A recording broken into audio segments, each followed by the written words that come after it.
आप देख रहे हैं एसएनसी आवाज सैफी अब्बास के साथ। एसएनसी आवाज में एक बार फिर आपका स्वागत है। आज बातें उस पे होगी जिस पर करने से बहुत लोग हिचकिचाते हैं। आज हम आपको बताएंगे कि क्या है पुलिस की एंट्री का काला खेल। क्षेत्र में आपको ऐसे वाहन दिखाई देते होंगे जो खस्ता हाल है, नौसिखिए चला रहे हैं, लाइट और ब्रेक की व्यवस्था अच्छी नहीं है, लेकिन सड़क पर धड़ल्ले से दौड़ रहे हैं। क्यों?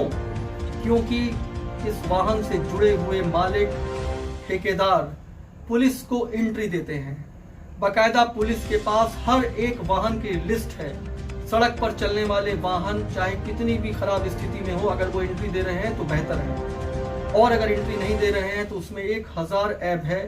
और चाहे वो पेपर कंप्लीट हो, चाहे उसके इंश्योरेंस की व्यवस्था ठीक हो, चाहे लाइट ब्रेक सारी चीजें ठीक हैं, लेकिन बिना एंट्री के वो वाहन फेल है। और अगर एंट्री मिल रही है तो खस्ता हाल वाहन भी सड़क पर दौड़ते हुए दिखाई दे जाएंगे। यही वजह है कि सिंगरौली जिले में लगातार दुर्घटना होती रही है। इस दुर्घटना में आम आदमी तो जान अपनी गंवाता ही रहा है, लेकिन पुलिस विभाग से जुड़े हुए लोग भी इस दुर्घटना का शिकार हुए हैं। यहाँ एक तेज तर्रार एसआई थे जो सड़क दुर्घटना का शिकार हो गए, आरके सिंह साहब, और आज तक पता नहीं चल पाया कि किस वाहन से वो दुर्घटनाग्रस्त हुए हैं।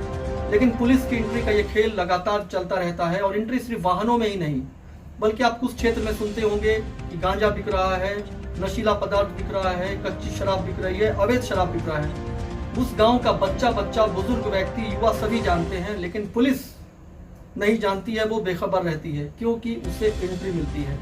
चाहे उस क्षेत्र का माहौल खराब हो रहा हो, चाहे युवा नशे का शिकार हो रहे हों, लेकिन इससे कोई मतलब नहीं है, क्योंकि एंट्री देने के बाद इससे जुड़ा हुआ व्यवसाय बिल्कुल पाक साफ हो जाता है।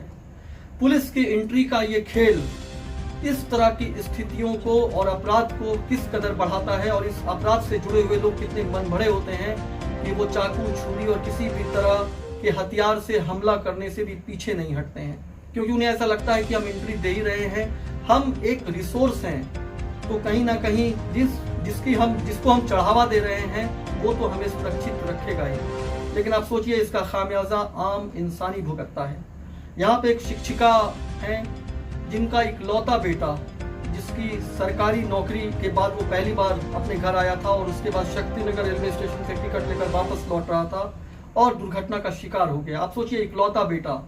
लेकिन इस तरह की स्थितियों के बाद उस माँ बाप के दिल पे क्या गुजर रहा होगा जिन्होंने अपने बेटे के भविष्य के लिए बहुत कुछ सोचा था, और वो उनके बुढ़ापे की राखी भी था।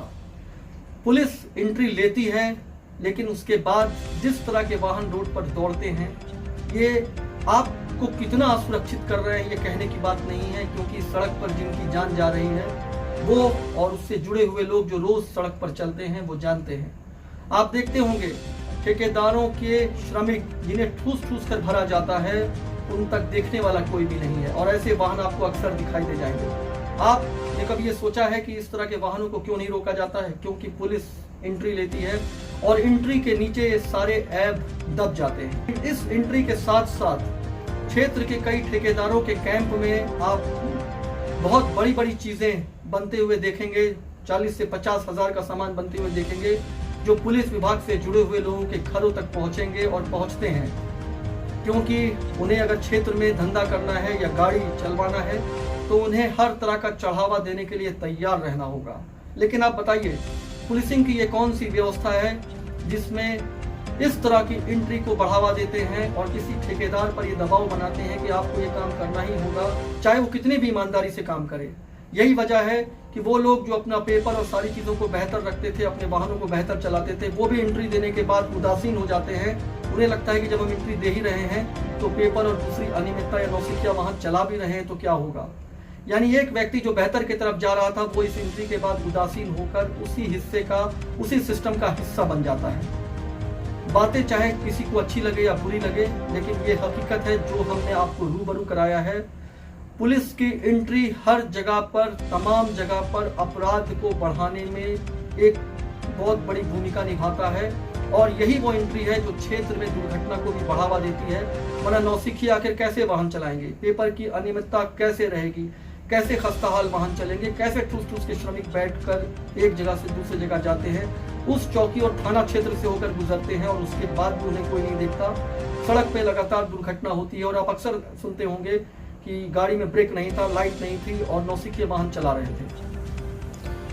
सिंगरौली जिले के तमाम थाने और चौकी क्षेत्र में लगातार दुर्घटना हो रही है और इस दुर्घटना का मुख्य कारण हमने आपको बता दिया कि पुलिस की एंट्री, अवैध वसूली, जिसकी वजह से इस तरह के वाहन चलते हैं, जिसमें आप देख सकते हैं किस तरह से ठूस ठूस कर श्रमिकों को भरा गया है। इसके साथ साथ नौसिखिए वाहन चला रहे हैं। अगर अवैध वसूली एक वजह नहीं है तो आखिर ये वाहन क्यों चल रहे हैं? इस तरह के वाहन धड़ल्ले से क्यों दिखाई दे रहे हैं, जो यमराज बनकर किसी पर भी टूट पड़ते हैं और जिन परिवारों से लोग अपनों को खोते हैं उनको ज़िंदगी भर का एक दर्द मिल जाता है। लेकिन इस तरह की दुर्घटना आप खुलेआम देख सकते हैं। इसके साथ साथ हर तरह की अवैध वसूली क्षेत्र में अपराध को भी बढ़ा रही है। लॉकडाउन में कुछ स्थितियां बेहतर हैं क्योंकि वाहन कम चल रहे हैं, इसलिए दुर्घटना भी कम हो रही है। हम कुछ पुराने वीडियो, पुरानी न्यूज़ को जोड़कर आपको दिखाएंगे कि किस तरह से सिंगरौली ज़िले में दुर्घटना और तमाम अपराध इन अवैध वसूलियों की वजह से पनपते रहे हैं।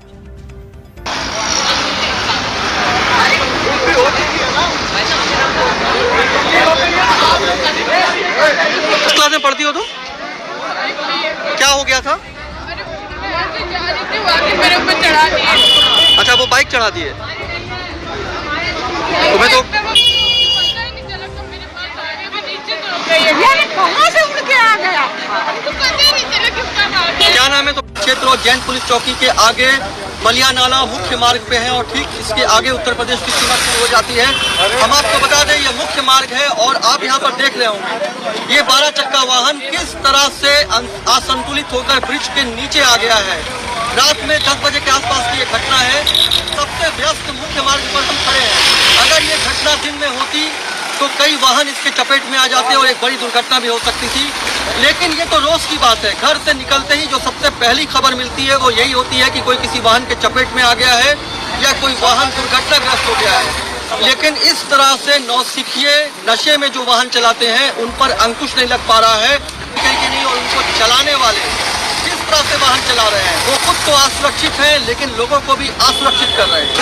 बिननगर थाना और जैन चौकी के आगे ये उत्तर प्रदेश सीमा से पहले जो बलिया नाला का ब्रिज है, मुख्य मार्ग है, यहाँ पर है और आप देख सकते हैं किस तरह से ये वाहन जो है वो जिसमें कोयला लोड है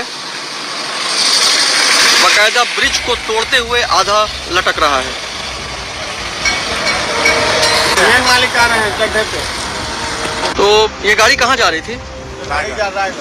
रायगढ़ जा रही थी कोयला लेके। ये कोयला कहाँ से आ रहा था? तो दुधिचुआ से रायगढ़ इधर से जा रही थी।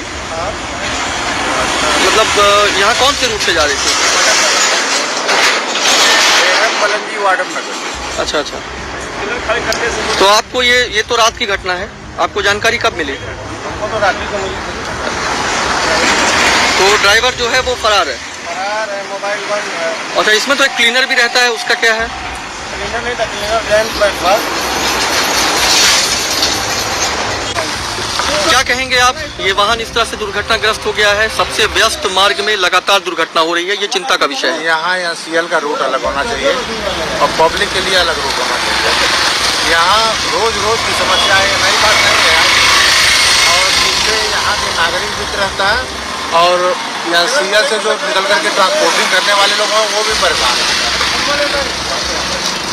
यहाँ पे आगे पीछे जो गाड़ियाँ चलती है इतना दोनों साइड से रोड का कारण है और यहाँ पे प्रशासन की गलती है। नहीं, ये जो नौसिखिए नशे में वाहन चलाते हैं खुद तो असुरक्षित, दूसरे को भी असुरक्षित किए हुए हैं, इसको लेकर क्या कहेंगे आप? क्या बोल सकते हैं सर, इसमें क्या बोल सकता हूँ। ड्राइवर नए नए ड्राइवर गाड़ियाँ चला रहे हैं, जिनको ये नहीं पता कि गियर क्या लगाना है, आगे बढ़ते हैं ब्रेक हो जाते हैं और नशे में भी वो गाड़ी चलाते हैं। आप खुद देखिए ये वाहन जो दुर्घटनाग्रस्त हो गया है, खुद इसका चालक वाहन को इस तरह से दुर्घटनाग्रस्त करके फरार हो गया है।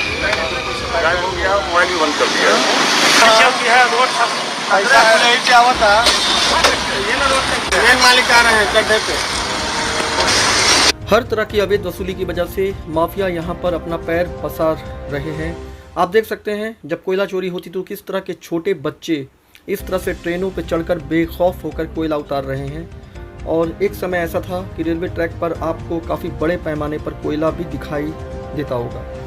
यानी कुल मिला के सिंगरौली ज़िले में लगातार अपराधी अपनी पैठ बना रहे हैं और इसकी वजह है अवैध वसूली। अब देखिए किस तरह से ये लड़का ट्रेन पे चढ़ रहा है और अक्सर इस तरह ट्रेन पे चढ़कर जोखिम भरा काम करने से श्रमिकों के और उनके बच्चों के पैर तक कट गए हैं और जान तक चली गई है। सामने तो ये श्रमिक और उनके बच्चे दिखाई दे रहे हैं, लेकिन पर्दे के पीछे का खेल कुछ दूसरा है और ये पूरी तरह से जो माफिया हैं वो इस पर नज़र रखते हैं और कहीं ना कहीं पुलिस की एंट्री और अवैध वसूली इसकी भी एक प्रमुख वजह हमेशा से रही है। क्षेत्र में कबाड़ माफिया भी सक्रिय हैं और एनसीएल की तमाम खदानें कबाड़ चोरों के निशाने पे है। उनके द्वारा न सिर्फ खदान क्षेत्र में केबल और कीमती सामान चुराया जाता है, बल्कि जो गार्ड वहाँ पर ड्यूटी करते हैं वो उन्हें मारने से भी पीछे नहीं हटते हैं। आखिर इतना बेखौफ क्यों है कबाड़ चोर? क्योंकि ये जानकारी मिलती है कि पुलिस को उनके द्वारा भी एक मोटी रकम दी जाती है। किसने मारा आपको? किसको मैं कह दूँ साहब? नहीं, मतलब वो लोग चोरी की नियत से आए थे या मतलब एक तरह से कबाड़ चोर थे? हाँ, ये पाया ये ट्रांसफार्मर से तार काटी है तो लोगों ने फिर आगे बढ़ा दिए तो क्या नाम है, आते ही एकदम दे बैठे 4 आदमी थे, अकेला आदमी नहीं काम कर पाया। किस चीज़ से मारे? कुल्हाड़ी से मारे। तो ये सर पे तो चोट दिखाई दे रही है, और भी कहीं चोट है क्या? सर पे चोट है, ये हाथ में थोड़ी सी है। ये हमने आपको बताया कि किस तरह से एंट्री का काला खेल चलता है। हम बहुत जल्द खुलासा करेंगे कि क्षेत्र के ऐसे कौन से वाहन हैं जो खस्ता हाल होने के बाद भी रोड पर दौड़ रहे हैं और कौन से वाहनों से कितनी एंट्री ली जाती है। ठेकेदारों के कैंप में किस तरह का पुलिस का सामान बन रहा है। हमने बाकायदा कुछ सामान पर निशान भी लगाया है और बहुत जल्द हम खुलासा करेंगे कि वो किस पुलिस वाले के घर की जीनत बन रहा है। क्षेत्र में ठेकेदारों का शोषण सिर्फ इसलिए क्योंकि वो क्षेत्र में काम कर रहे हैं या उनके वाहन से श्रमिक जा रहे हैं, सिर्फ इसलिए कुछ लोगों को नजरअंदाज कर देना कि वो एंट्री दे रहे हैं, उसके बाद चाहे वो क्षेत्र में किसी भी तरह से चले। आम इंसान जो घर से सुरक्षित निकलता है वो इस एंट्री का खामियाजा क्यों भुगते? इस तरह से अवैध चीजें बढ़ रही हैं, उसका खामियाजा क्षेत्र की जनता और पुलिस विभाग की साख, ये दोनों को ही असुरक्षित कर रही है। एसएमसी आवाज के साथ सैफी अब्बास।